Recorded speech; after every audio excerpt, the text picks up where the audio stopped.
You chase happiness. You chase love. You chase wealth, success, admiration. You run toward pleasure. You run from pain. You build your life on what you think matters.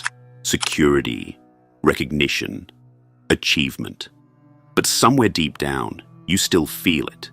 The ache, the emptiness that shadows every victory, the silence that returns after every high fades. And so you ask, what is missing?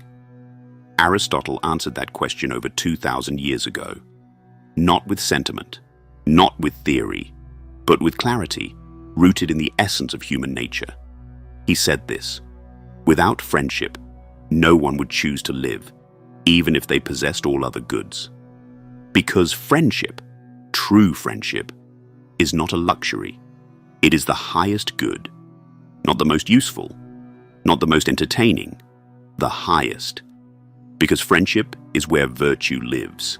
It is where character is tested. It is where the soul is mirrored. To Aristotle, a friend is not just someone who shares your joys.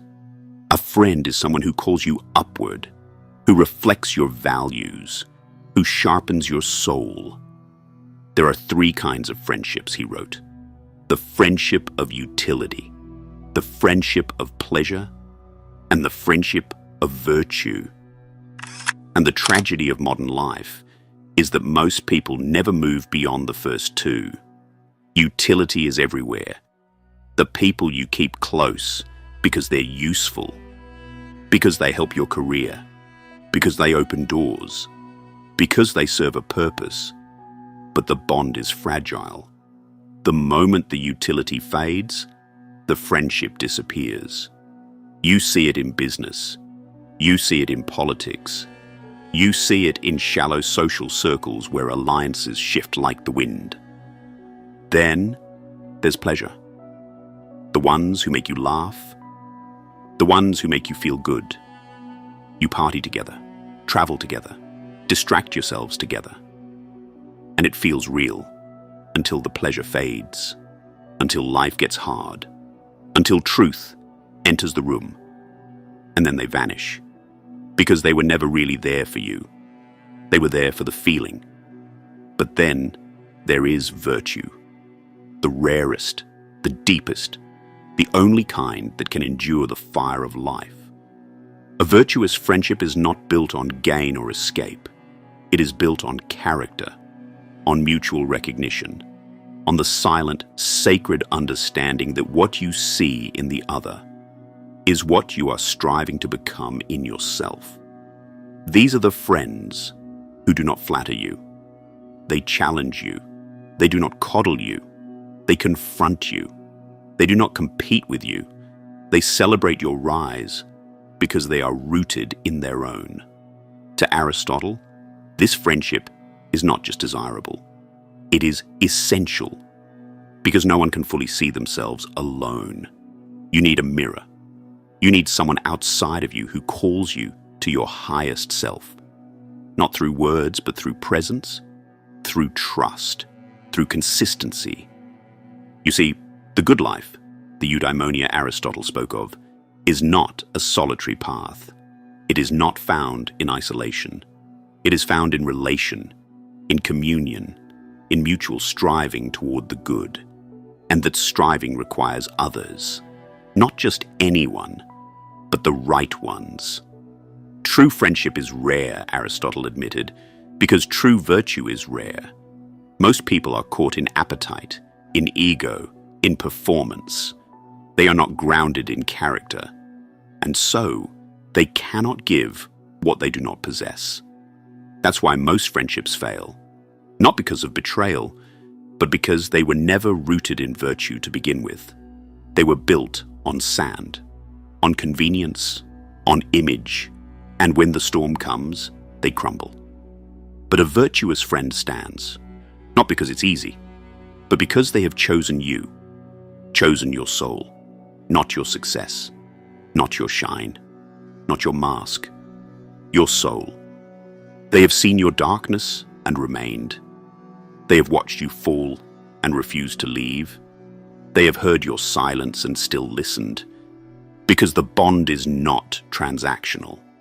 It is transformational. And that kind of bond is not found in noise. It is found in depth, in time, in truth. Aristotle believed that to be truly human is to be in relationship. That we are not self-sufficient creatures. That we are not gods. We are beings designed for connection, for dialogue, for shared virtue. And friendship, he wrote, is justice in its purest form. Because it is the only relationship where we meet as equals, freely, willingly, vulnerably. It is where power is not sought, but surrendered, where masks are not worn, but removed. In a virtuous friendship, there is no manipulation. There is no strategy. There is no performance. There is just presence, honesty, the raw, unfiltered sharing of two souls walking the same path, facing the same fire, becoming who they are meant to be, not alone, but together. And this, Aristotle knew, is rare, but not impossible.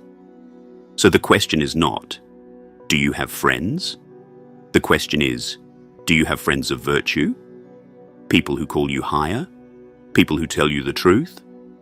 People who do not vanish when your life becomes inconvenient? People who do not shrink when you shine? People who do not envy your growth but water it? Because those are the ones worth everything. And without them, even the highest achievements taste hollow. Even the most lavish life feels empty.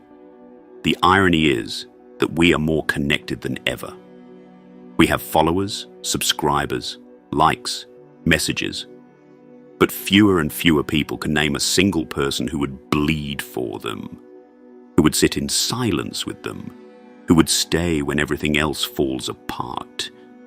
Because we've replaced depth with dopamine.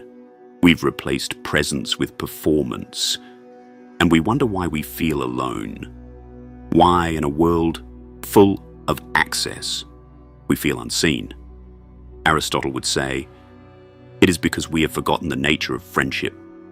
We have forgotten that it is not about usefulness. It is not about pleasure. It is about virtue. About choosing someone not for what they give, but for who they are, for who they help you become.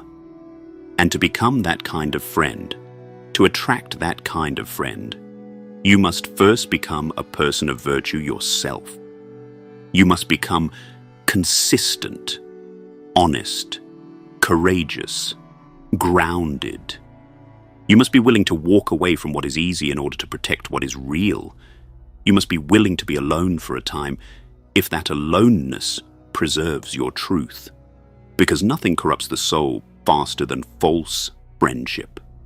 And nothing strengthens it more than one real one. In the Nicomachean Ethics, Aristotle said that friendship is a kind of excellence. It is not passive. It is a virtue that must be practiced, protected, cultivated, and it cannot be rushed. Because the soul does not open in haste. It opens in safety, in integrity, in the quiet moments when trust is not declared, but demonstrated. It is not built through flattery. It is built through fire, through shared struggle, through a commitment to something higher than comfort. This is why friendship is sacred, because it is the arena where the soul learns to be seen without being devoured, where the ego dissolves, where love becomes not a feeling, but a discipline, a choice, a mirror where you see in another the image of who you long to be. And in that reflection you rise. The world will sell you everything. It will offer you status, pleasure, escape, but it cannot give you what friendship gives you, a home in another soul, a witness to your life, a reminder that you are not alone in the fire, that someone else is walking beside you, not ahead, not behind, but with. That someone else sees you, Not just your smile, but your scars and stays. That is the highest good. Because when everything else is stripped away, when the applause fades, when the money is gone, when the titles mean nothing, you will still need someone who sees you, who knows you, who reminds you that your life mattered, that your struggle meant something, that your becoming was witnessed. So do not chase what fades. Do not build your life around what can be lost. Build it around what endures, around the sacred bond of true friendship, the kind that survives silence, that deepens with time, that is forged not in convenience, but in truth. Become that friend. Seek that friend, and protect that bond with everything you have. Because in the end, you will not be remembered for what you owned, but for who you walked beside. You will not be honored for what you achieved, but for how you loved, for how you stayed, for how you lifted, for how you saw, and how you were seen. That is the highest good. That is Aristotle's wisdom. That is what the soul longs for. Not applause, not admiration, but a companion on the road toward truth, toward goodness, toward home.